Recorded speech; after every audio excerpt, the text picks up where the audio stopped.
Hello everyone. आज हम पढ़ेंगे नेक्स्ट 3 एफोरिज्म ऑफ ऑर्गनॉन। हमने 1 to 5 कवर कर लिया है अपनी फर्स्ट वीडियो में। तो इसमें पहला एफोरिज्म है एफोरिज्म 6, जिसमें 3 चीज़ें इंपॉर्टेंट हैं। सबसे पहला है unprejudiced observer, portrait of disease and source of symptoms. तो जो फिजिशियन को होना चाहिए वो अनप्रेजुडाइज्ड ऑब्जर्वर होना चाहिए। प्रेजुडाइज मतलब क्या होता है कि उसने एक माइंड में फिक्स आइडिया बना रखा है किसी भी पेशेंट को लेके या किसी भी डिसीज को लेके। तो ऐसा नहीं होना चाहिए कि जैसे अगर जो प्रिजुडाइज ऑब्जर्वर या फिजिशियन होते हैं वो बिना कोई साइन और सिम्टम्स लिए ही मेडिसिन दे देते हैं कि उसको लगता है हाँ इसको लाइकोपोडियम देना चाहिए तो उसने लाइकोपोडियम दे दिया, या नक्सोम देना चाहिए तो नक्सोम दे दिया। लेकिन ऐसा नहीं होना चाहिए। फिजिशियन को अनप्रिजुडाइज होना चाहिए, उसको पूरा केस टेकिंग टोटलिटी करने के बाद ही मेडिसिन देना चाहिए। तो only observes the changes in health of the body and mind. तो जो फिजिशियन है उसको सिर्फ जो उसके साइन और सिम्टम्स है, हेल्थ में चेंजेस हुआ है, और उसके साथ ही मोस्ट इंपॉर्टेंट मेंटल लेवल पे उसके जो चेंजेस हुए हैं वो बहुत इंपॉर्टेंट है फिजिशियन के लिए। फिर सेकेंड पॉइंट हमारा था portrait of disease. Portrait of disease क्या है? These are perceptible signs which represents disease in whole extent.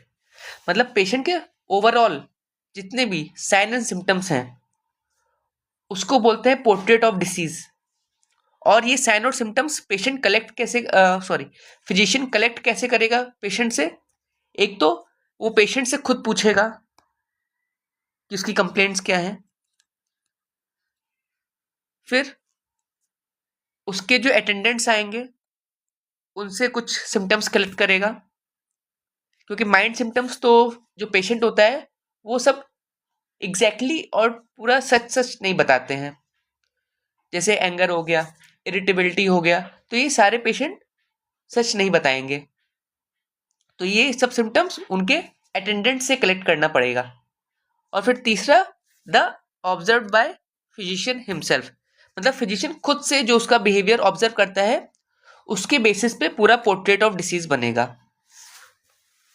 तो सोर्स ऑफ सिम्टम्स में क्या हो गया?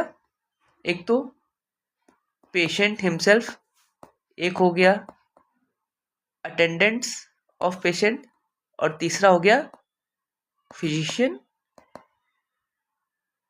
हिमसेल्फ। तो ये 3 चीजें एफोरिज्म 6 में इंपॉर्टेंट थी। फिर है फुटनोट। इसमें एक फुटनोट है जिसमें भी 3 चीजें इंपॉर्टेंट है। इसका जो फुटनोट है उसमें 3 चीजें इंपॉर्टेंट है। पहला है वर्ड यूज हुआ है रेडिकल एंड रैशनल ट्रीटमेंट इस फुटनोट में। फिर वाइटल फोर्स फर्स्ट टाइम इसी एफोरिज्म में आया है। फिर उसके बाद तीसरा है प्राइमा कॉजा मॉर्बी। तो ये 3 चीजें फुटनोट से इंपॉर्टेंट हैं। तो प्राइमा कॉजा मॉर्बी एक लैटिन टर्म है जिसका मतलब होता है प्राइमरी कॉज ऑफ डिसीज। अब इसके भी 2 डेफिनेशन है, एक ओल्ड स्कूल के अकॉर्डिंग और एक डॉक्टर हैनीमैन के अकॉर्डिंग। तो प्राइमरी कॉज ऑफ डिसीज होता है प्राइमा कॉजा मॉर्बी। तो ओल्ड स्कूल के अकॉर्डिंग क्या फिलॉसफी थी कि जो कॉज ऑफ डिसीज है, प्राइमरी कॉज ऑफ डिसीज है, वो कोई मटेरियल है। लेकिन डॉक्टर हैनीमैन के अकॉर्डिंग क्या था कि primary cause of any disease is miasm. ये था एफोरिज्म 6। इसमें एक वर्ड और आया है परसेप्टेबल साइंस। ठीक है, तो इससे रिलेटेड एक और वर्ड है जो कि एफोरिज्म 8 में आया है। एफोरिज्म 6 में है वर्ड परसेप्टिबल साइंस, और इसी से रिलेटेड एक है परसेप्टिबल फिनोमेना, ये एफोरिज्म 8 में दिया है। तो ये दोनों सिमिलर थे, इसलिए मैंने एक ही जगह बता दिया। परसेप्टिबल साइन एफोरिज्म 6 में है और परसेप्टिबल फिनोमेना एफोरिज्म 8 में वर्ड है। फिर आता है एफोरिज्म 7। एफोरिज्म 7 में भी ऐसे 3 चीजें इंपॉर्टेंट है।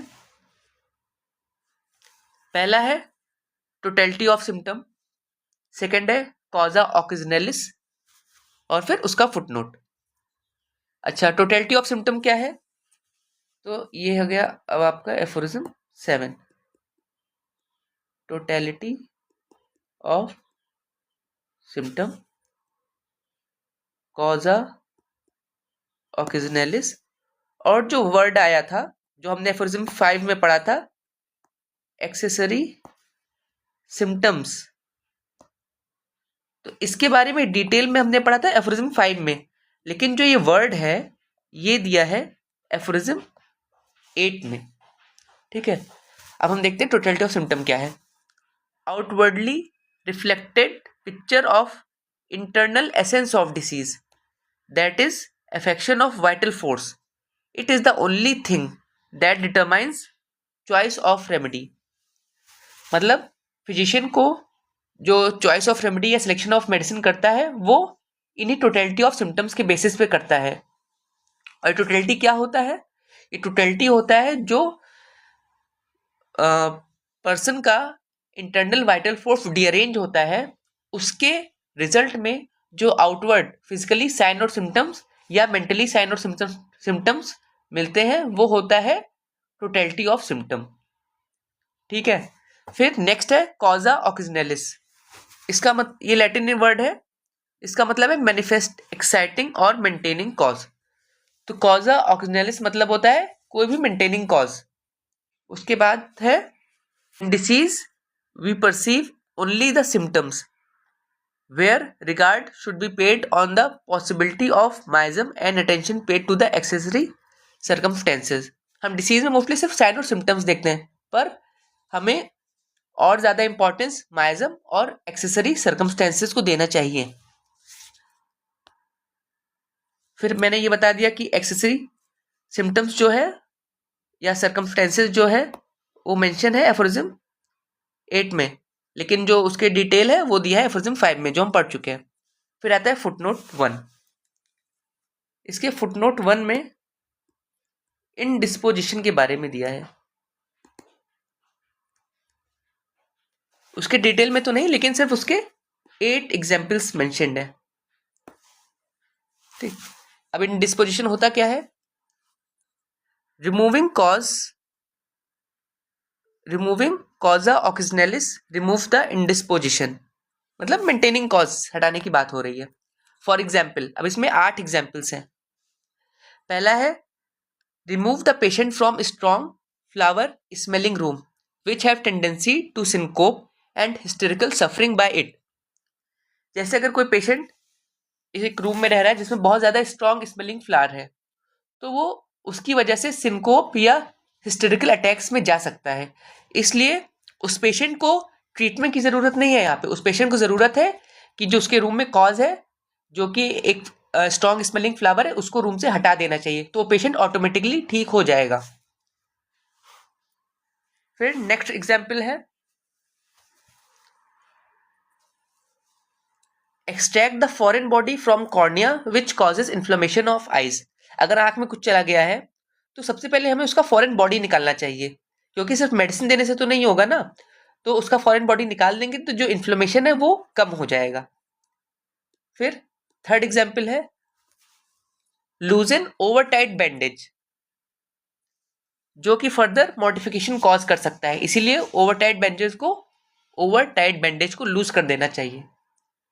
फिर फोर्थ एग्जाम्पल है लाइगेचर ऑन वुंड, जो हम वुंड पे लाइगेचर बांधते हैं, अगर वो बहुत ज्यादा टाइट है, ठीक है, तो उसकी वजह से पेशेंट फेंट हो सकता है, इसलिए उसको लूज कर देना चाहिए। फिर फिफ्थ है promote vomiting by expulsion of belladonna berries that have been swallowed. फिर नेक्स्ट एग्जाम्पल है extract foreign body that have lodged in the orifice of body. अगर कोई भी फॉरेन बॉडी अगर बॉडी में लॉज हो गई है तो उसको वहां से निकालना ही सबसे मेन काम है एज कंपेयर टू मेडिसिन देना. फिर सेवेंथ है crush the vesical calculi. And the last is open the imperforate anus. अगर किसी का एनस क्लोज्ड है तो वो मेडिसिन देने से तो नहीं खुलेगा ना, तो उसको ओपन ही करना पड़ेगा. तो ये सब था इन डिस्पोजिशन डिसीजेस का.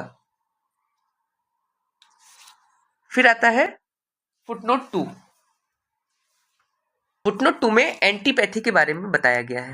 फुटनोट 2 में और हाँ, जो इंडिस्पोजिशन का डिटेल्ड दिया हुआ है एफोरिज्म 150 में.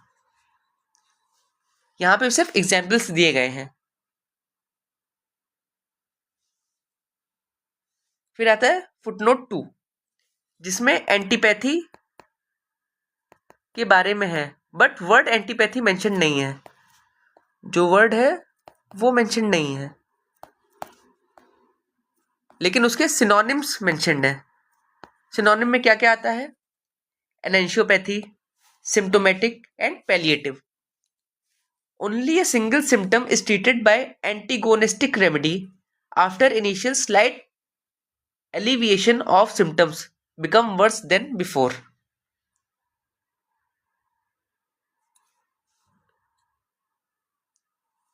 तो एंटीपैथी को कैसे डिस्क्राइब किया गया है फुटनोट 2 में? One sided procedure.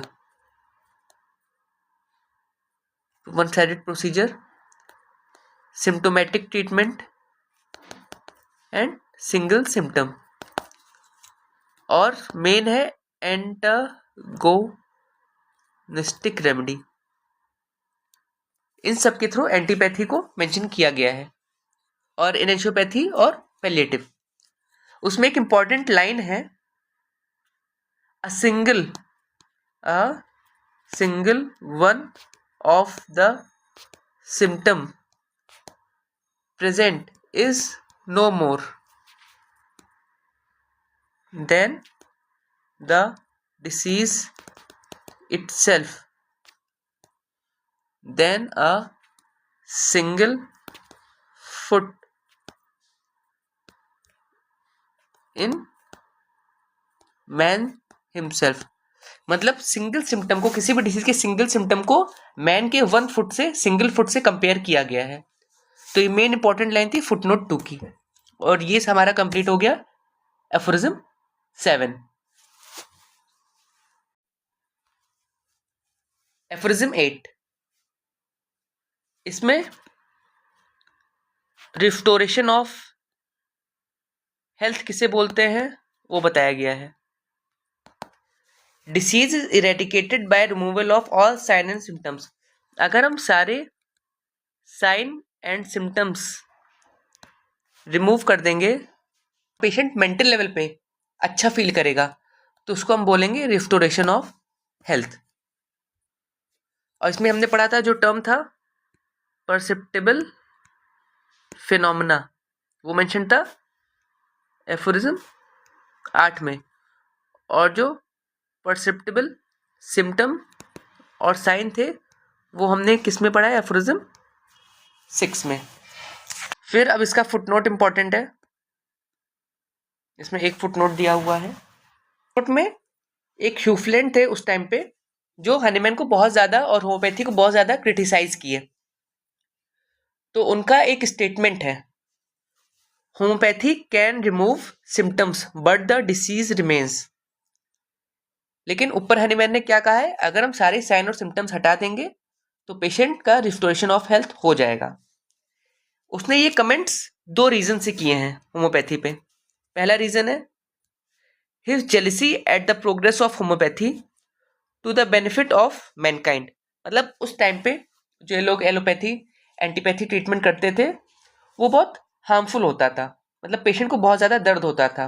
टाइम पे होम्योपैथी एक ऐसी साइंस थी जो पेशेंट को क्योर करती थी, और वो भी LISM 3 के according, that is rapid, gentle and permanent cure. तो इसलिए हुफलैंड जेलस था उस टाइम। और सेकेंड पॉइंट क्या है, ही holds still materialistic notion of the disease. और ह्यूफलैंड बिलीव करता था कि किसी भी डिसीज का कॉज हमेशा मटीरियल ही होगा, पर हनीमैन ने कहा था कि किसी भी डिसीज का कॉज माइजम होगा। तो इन दो रीजंस की वजह से ह्यूफलैंड ने ये कमेंट किया था। तो ये कंप्लीट हो गया हमारे एफोरिज्म 6, 7 एंड 8। अगर आपको किसी भी एफोरिज्म का डिटेल्ड एक्सप्लेनेशन चाहिए तो मुझे वो एफोरिज्म नंबर कमेंट में मेंशन कर दीजिएगा। Thank you.